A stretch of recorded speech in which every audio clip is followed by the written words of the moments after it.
Hi everybody, this is Agnes from No Sediment, and today let's learn how to do sabrage. For me, one of the greatest ways to open a bottle of champagne is with sabrage. You might have seen videos where different objects are used to open a bottle of champagne, such as wine glass, phone, or even another bottle. But I think that the easiest and safest way is to use the Sabre. If you too want to master the art of sabrage, make sure to follow these steps so no one gets hurt.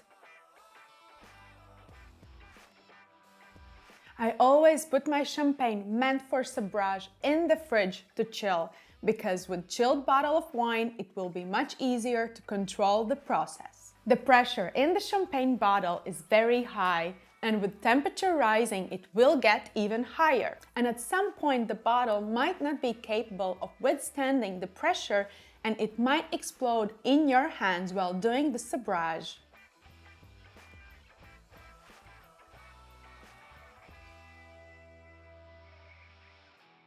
Make sure you're handling the bottle of champagne calmly and do not shake it, because you will need to remove or adjust the wire cage that keeps the cork sealed in the bottle. If it is shaken before, the cork might just pop out without any help from you. First of all, it is recommended to do the sabrage outside if that is possible. When you are ready to pop the bottle open, make sure you're not facing anyone, or otherwise you are risking that the flying cork might hurt the spectators.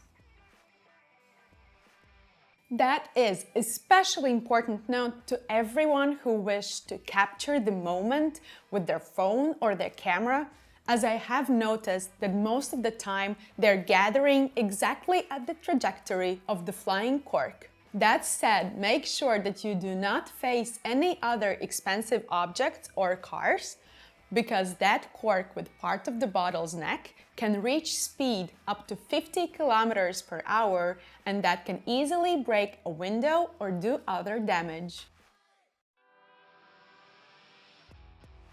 Never hold the bottle by its neck, but instead hold it by its bottom or put a thumb in the dip of the bottle and let the bottle rest in your palm. And make sure that the bottle is facing up at around 45 degrees.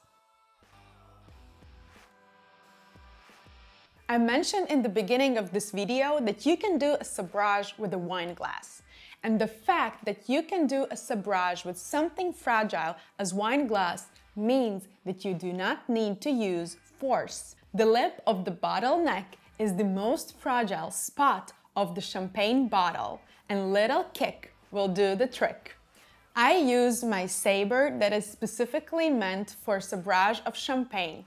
If you want to use your kitchen knife, make sure you pick the heaviest one and you use the dull part of it. Hold the knife flat against the bottle and slide it towards the cork.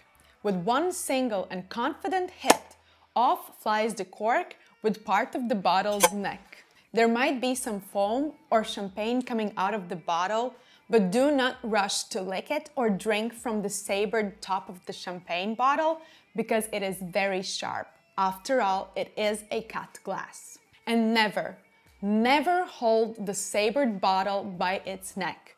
The bottle might be wet and it can easily slip through your palm, cutting it open. Instead, always hold it by its bottom.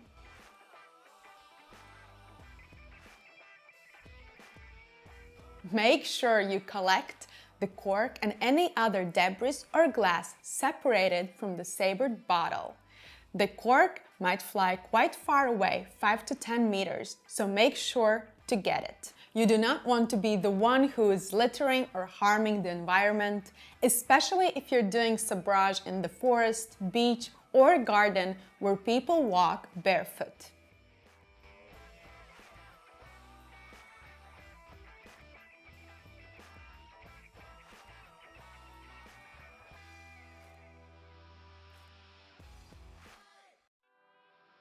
You can do Sabrage not only with champagne, but also with other sparkling wines, such as Cava, Prosecco, or Franciacorta. But you should make sure that you are using a proper sparkling wine with adequate pressure. Wines such as Prosecco Frizzante, Lambrusco, and Franciacorta Satin have lower pressure and might be bottled in thinner glass that is not suited for Sabrage. Thank you for watching this video. If you want to know what is the difference between Prosecco Spumante and Prosecco Frizzante, make sure to watch my other video on Prosecco. I will link it below.